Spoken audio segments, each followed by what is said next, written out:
Exercise 6.4 question number 6.1 question number 4 क्या है in figure 6.16। तो देखिए एक फिगर बना हुआ है, कैसा फिगर है, एक इधर से तो स्ट्रेट लाइन है बट दूसरी लाइन है वो स्ट्रेट नहीं, एक ऐसे आई है और दूसरी वाली लाइन कुछ ऐसे गई है। ध्यान दीजिएगा ये लाइन स्ट्रेट नहीं है। ओके, इस वाले पॉइंट को बोला गया है ओ, इस वाली लाइन को बोला गया है ए बी, इसको ए इसको बी, ये ए बी है, और इधर वाली लाइन को बोला गया है, ये लाइन पॉइंट को सी और इस पॉइंट को बोला गया है डी। एंगल्स भी दिए हुए हैं, इस एंगल को एक्स बोला गया है और इस एंगल को बोला गया है डब्ल्यू और इधर वाले एंगल को बोला गया है वाई और इधर वाले एंगल को बोला गया है जेड। तो बोला क्या जा रहा है, if x plus Y equals to W plus Z, क्या गिवन है x plus Y is equals to W plus Z, then prove that, हमें प्रूफ ये करना है ए ओ बी। अभी ये स्ट्रेट लाइन भले आपको दिख रही है लेकिन अभी आप ऐसा मान के नहीं चलेंगे, हमें प्रूफ क्या करना है, देन प्रूव दैट, मैं यही अक्सर लिखा करूंगा टीपीटी, मतलब देन प्रूव दैट। हमें प्रूफ क्या करना है, A O B is a straight line. हमें क्या प्रूफ करना है, A O B is a straight line. Clear है सभी को, क्वेश्चन समझ में आया? ओके चलिए देखिए, ये हमें स्ट्रेट लाइन प्रूफ करना है, अभी दिया नहीं है। जरा ध्यान से देखिए, हम ये लिख सकते हैं क्या, from figure x plus Y plus Z plus W equals to 360 degree, ऐसा लिख सकते हैं क्या?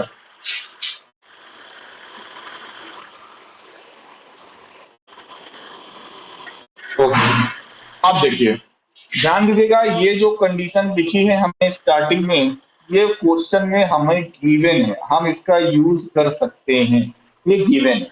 तो जरा ध्यान से देखिए, अब ये जो लिखा हुआ है x प्लस वाई प्लस, ये आगे क्या लिखा हुआ है z प्लस डब्ल्यू।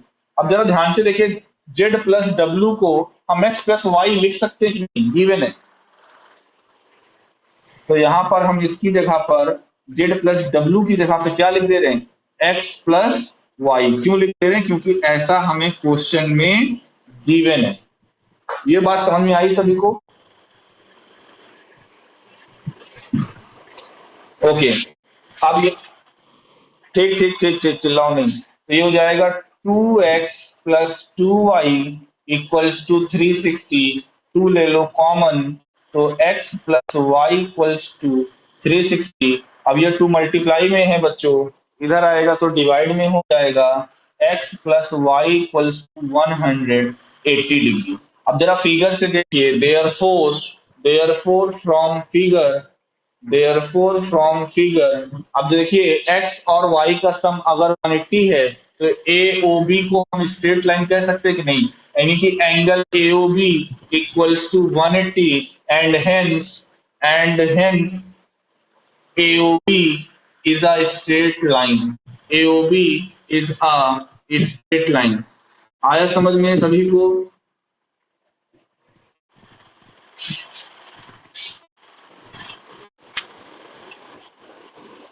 हाँ, वेरी गुड, धन्यवाद।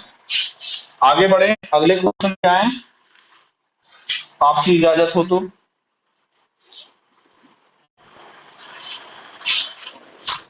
ओके, अब 6.2 क्वेश्चन नंबर 6।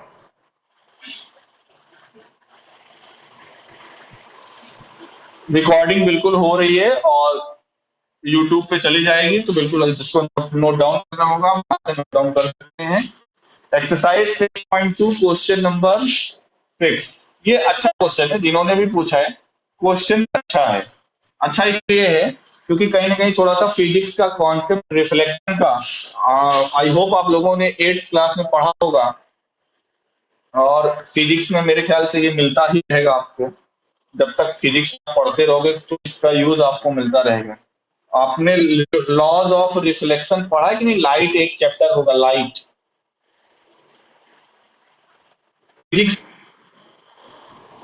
तो उसी का यूज यहाँ पे बच्चों, थोड़ा सा इसका यूज उसकी प्रॉपर्टी का आप बताएंगे। तब तक मैं जब तक मैं फिगर बना रहा हूँ तब तक कोई बताओ जरा, लॉ ऑफ रिफ्लेक्शन क्या होता है?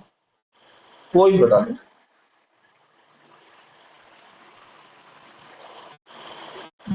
पढ़ा है कहाँ? और एक और लॉ होता है, दो लॉ होते हैं ना उसके। और एक लॉ कौन सा होता है?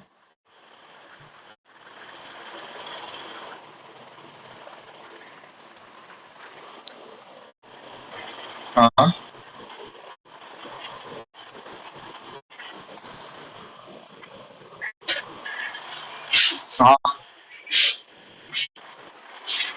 नहीं, ये लॉ ऑफ रिफ्लेक्शन देखिए, पहली बात तो रिफ्लेक्शन होता क्या है?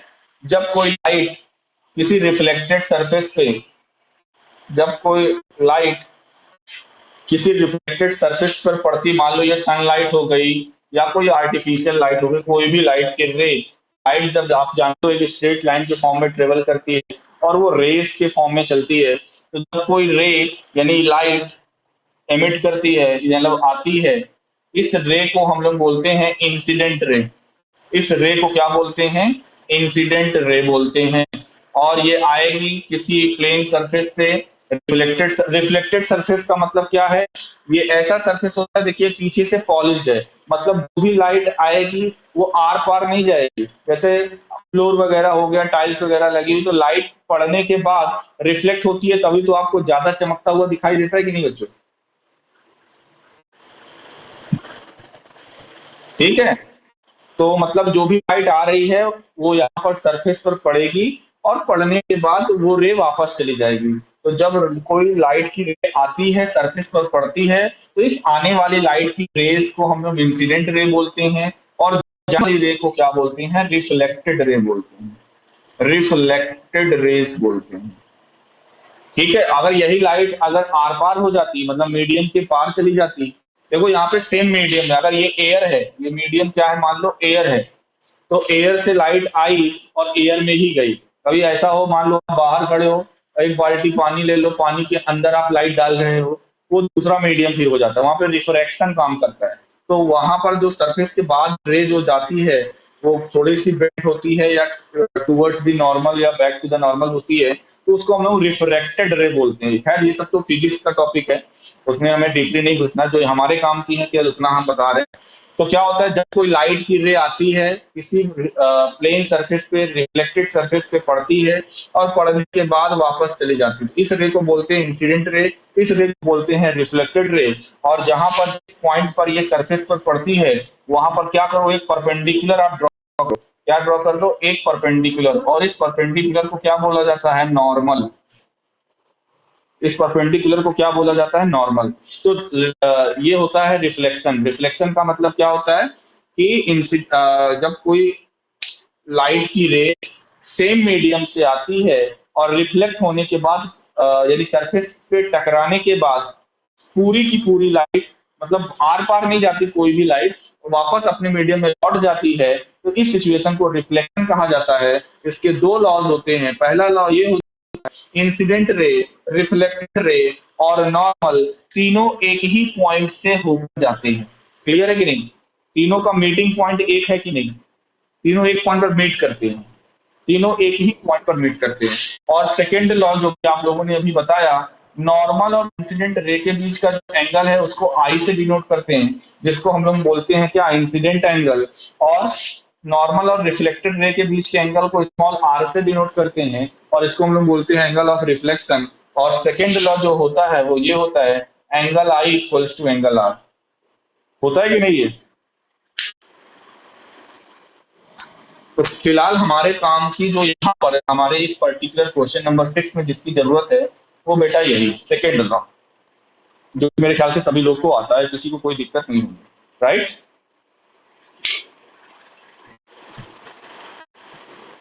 ओके।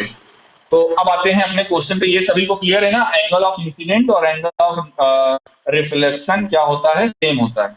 इसका यूज हम यहाँ पर करने वाले हैं, ठीक है। ओके, ये लोग बेटा अटेंडेंस ले लेना, ठीक है, कोई भी लोग।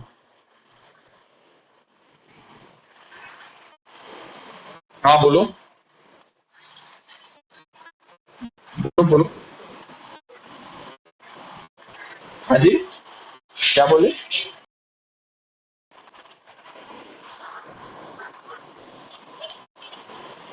अच्छा बेटा, लाइव क्लास में कभी मुलाकात नहीं हुई ना।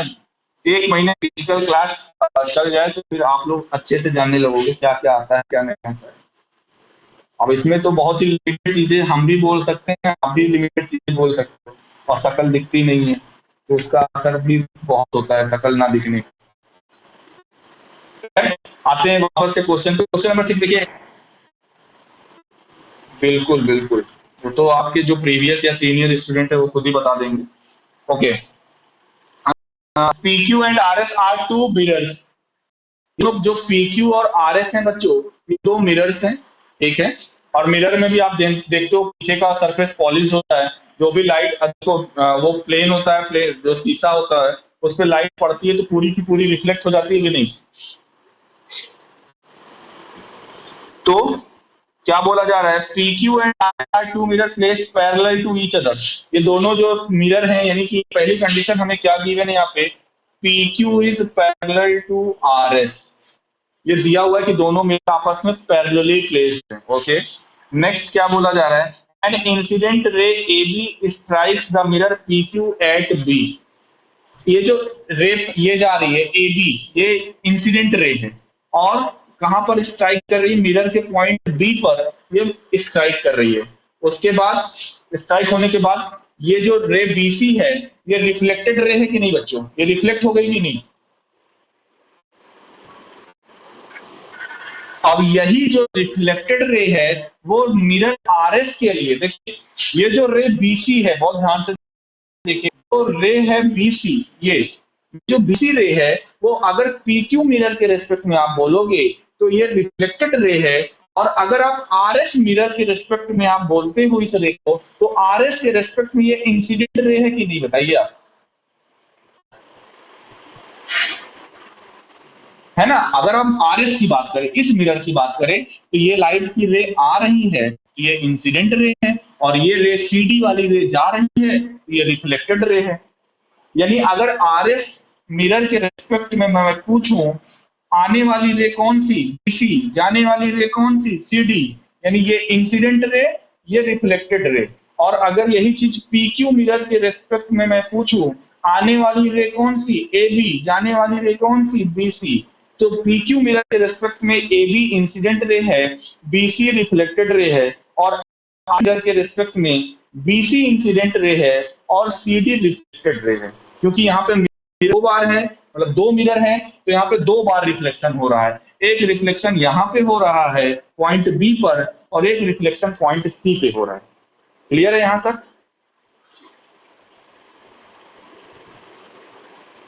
क्यों यहाँ तक क्लियर? Okay okay okay. आगे बोला जा रहा है, the reflected ray moves along the path BC and strike the mirror at C and angle reflects back along CD. Prove that. अब इस क्वेश्चन में हमें प्रूफ क्या करना है, हमें बच्चों प्रूफ करना है रे AB is parallel to ray CD। ध्यान दीजिए, हमें क्या प्रूफ करना है, AB जो रे है और जो CD रे है, यानी पहले मिरर की इंसिडेंट रे, पहले मिरर PQ की इंसिडेंट रे, और दूसरे मिरर RS की रिफ्लेक्टेड रे, यानी आप देख भी रहे होगा, लग रहा होगा फिगर से कि हाँ पैरेलल है AB और CD। इसी को हमें पैरेलल प्रूफ करना है। तो गिवन क्या है, गिवन तो ये था ना, गिवन हमारे पास है PQ is parallel to RS, ये गिवन है। प्रूफ क्या करना है, we have to prove that, to prove, हमें प्रूफ क्या करना है, we have to prove that the ray AB is parallel to ray CD। यही प्रूफ करना है कि नहीं? ओके, अब हम आते हैं कंस्ट्रक्शन पे। ये प्रूफ करने का बेटा स्टैंडर्ड फॉर्म होता है, मैं बिल्कुल इसको सिखाऊंगा आगे चलकर आप लोगों को। देखिए यहाँ पे है क्या, रिफ्लेक्शन हो रहा है, दो दो बार रिफ्लेक्शन हो रहा है, और आपको पता है वहां पे 3 रेज होती हैं, 3 लाइनें होती हैं, एक रिफ्लेक्टेड, एक इंसिडेंट, एक नॉर्मल। क्या नॉर्मल बना हुआ है यहाँ पे कहीं पे?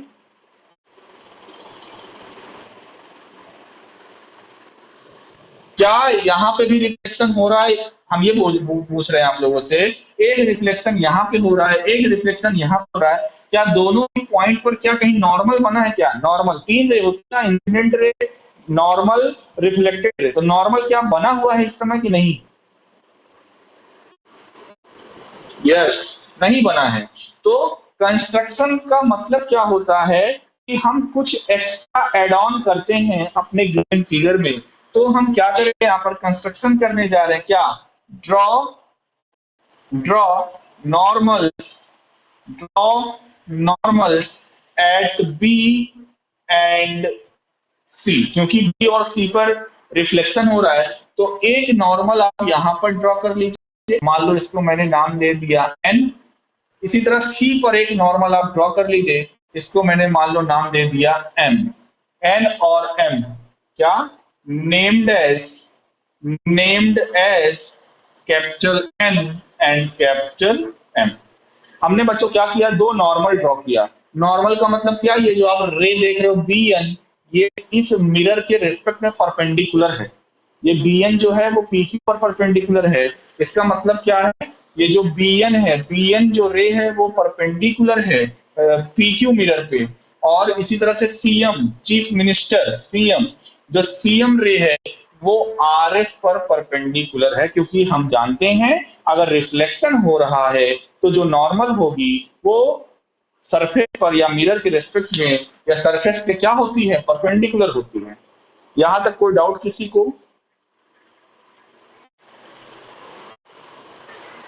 ओके, चलिए अब आगे चलते हैं। अब क्या है, देखिए फिगर में हम एंगल्स का नाम दे रहे हैं बच्चों। में इस एंगल को नाम दे रहा हूं 1, इसको कह दे रहा हूं 2, इसको कह दे रहा हूं 3 और इसको कह दे रहा हूं 4। हमने नाम नेम कर दिया, इसको 1 कह दिया, इसको 2 कह दिया, इसको 3 कह दिया, इसको 4 कह दिया।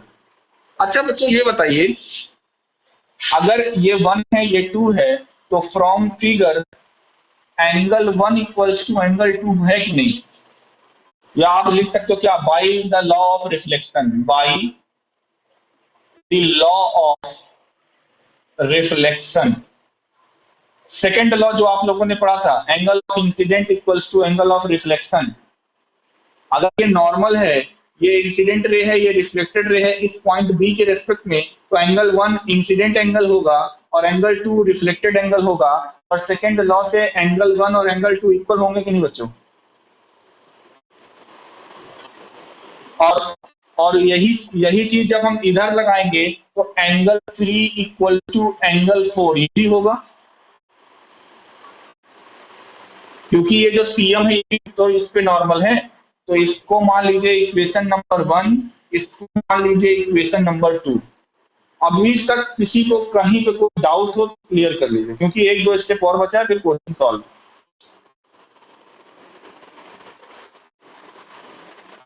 क्लियर है सभी को? ओके, अब देखिए, अब जरा ध्यान से देखिए, ये रे है बी एन और ये रे है सी एम। अगर मैं इसको थोड़ा सा एक्सटेंड कर दूं तो जरा ध्यान से देखिए, ये जो मैं ये कहना चाह रहा हूं, from figure ray B N is parallel to ray C M. B N और सी एम आपस में पैरेलल हैं। कौन कौन से रे? बी एन और सी एम। क्यों पैरेलल हैं, जरा आप लोग ध्यान से देखिए।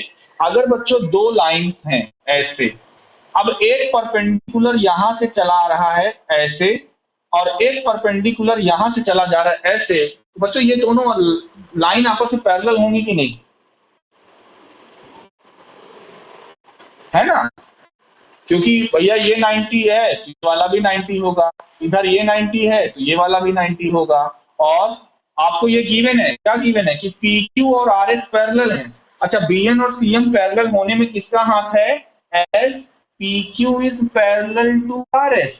पी क्यू और आर एस, ये मान लो पी क्यू है और ये मान लो RS है, ये दोनों पैरेलल हैं। अब बताइए ये वाला एंगल अगर 90 है, ये वाला एंगल, ये एंगल 90 है, तो हमने पढ़ा हुआ है कि को इंटीरियर एंगल का सम 180 होता है। हमने पढ़ा हुआ है कि को इंटीरियर एंगल का सम 180 होता है। ये एंगल 90 बच्चों, तो ये ऊपर वाला एंगल भी 90 होगा कि नहीं? इसी तरह से इधर से देखा जाए, ये BN जो है नॉर्मल है, मतलब ये वाला एंगल 90 है, ये एंगल 90 है, तो इधर वाला भी एंगल 90 होगा।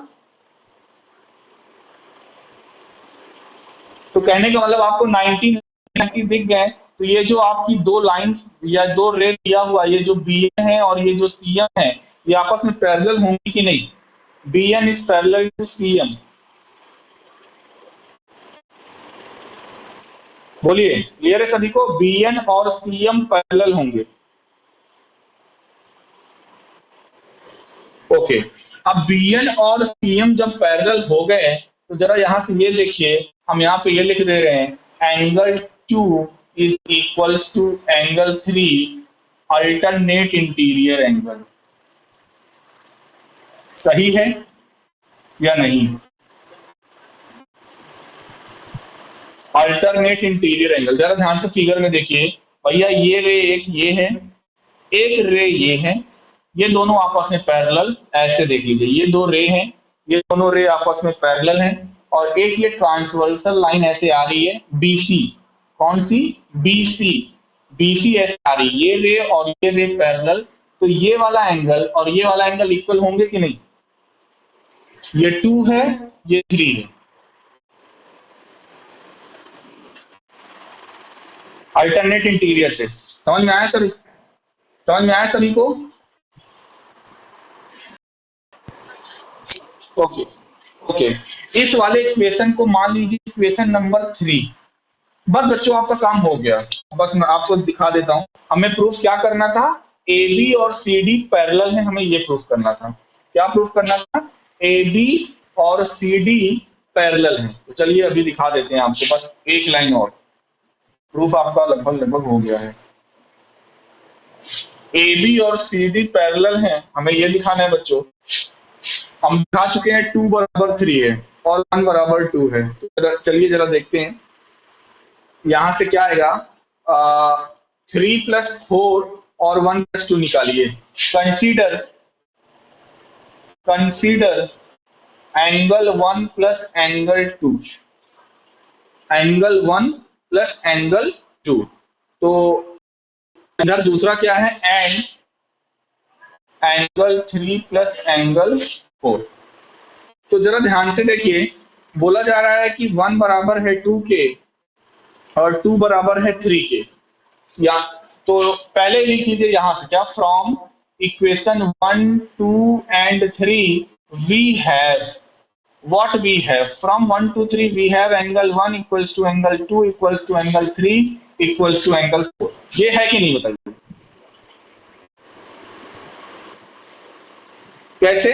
1 2 3 इक्वेशन को आप देखिए और बताइए चारों एंगल आपस में बराबर हो गए कि नहीं? तीनों इक्वेशन को देखिए आप। पहली इक्वेशन क्या है? एंगल 1 बराबर एंगल 2।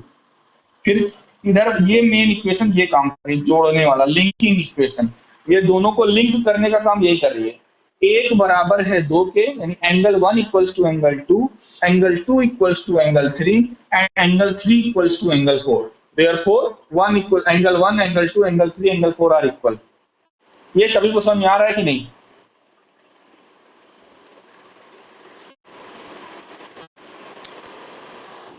है ना? तो अगर इसमें से एक एंगल को, किसी भी एक एंगल को, जैसे मान लो लेट हमने एंगल 1 को बच्चों मान लिया, थोड़ी देर के लिए मैंने x मान लिया, एंगल 1 को मैंने x मान लिया, तो एंगल 1 प्लस एंगल 2 मैं कंसीडर कर रहा हूं, तो एंगल 1 भी x होगा, एंगल 2 भी x होगा, और x प्लस x कितना हो जाएगा? 2x। इसी तरह मैं इधर 3 और 4 को कंसीडर किया हूं, तो एंगल 3 की वैल्यू भी x है, एंगल 4 की वैल्यू भी x है, तो यानी ये भी सेम आ गया 2x। तो हमें क्या मिला? हमें बच्चों ये मिला, this will implies that angle 1 plus 2 is same as angle 3 plus angle 4। इसको जैसे मान लो इक्वेशन नंबर 4 और इसको मान लो इक्वेशन नंबर 5। तो इक्वेशन 4 और 5 का आरएचएस सेम है। इक्वेशन 4 और 5 का आरएचएस सेम है, तो दोनों के एलएचएस सेम हो जाएंगे कि नहीं?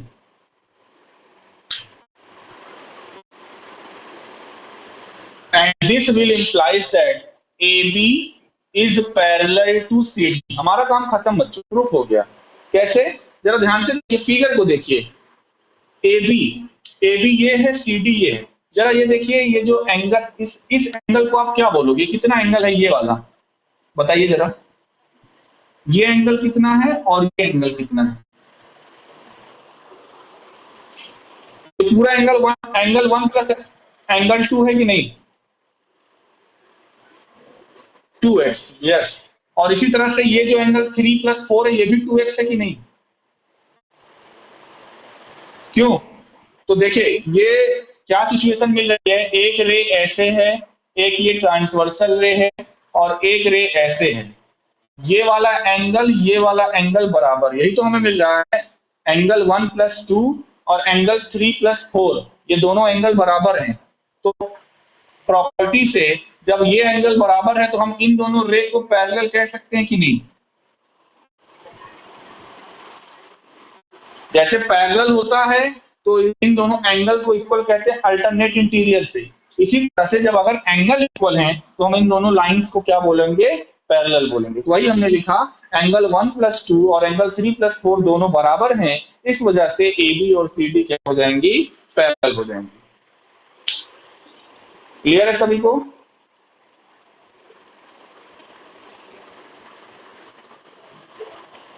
ओके, अच्छा क्वेश्चन था ये। और जो अगला क्वेश्चन रहेगा, क्वेश्चन क्या, वो तो थ्योरम है। आप सभी लोग जानते हो, ट्राइंगल के तीनों इंटीरियर एंगल का सम कितना होता है? क्यों बेटा? ट्राइंगल के तीनों इंटीरियर एंगल का सम कितना होता है? अब इसी चीज को हम आपको कल प्रूफ कराएंगे। थ्योरम भी है, देखिए आपकी बुक में हो सकता है अभी इस चैप्टर में कई थ्योरम्स दी हैं, लेकिन प्रूफ हम उसी का करवाएंगे जिसकी रिक्वायरमेंट है। जो जो इम्पोर्टेंट है उसकी उसका प्रूफ हम यहाँ पर करवाते चलेंगे, या फिर अगर इम्पोर्टेंट लगेगा तो मैं आपको होमवर्क भी दे दूंगा। बट थ्योरम उन्हीं को मैं टच करूंगा जो जो इम्पोर्टेंट्स हैं। तो 6.7 थ्योरम है, और उसको हम लोग कल पढ़ेंगे। The sum of the angles of a triangle is 180, इसका प्रूफ पढ़ेंगे।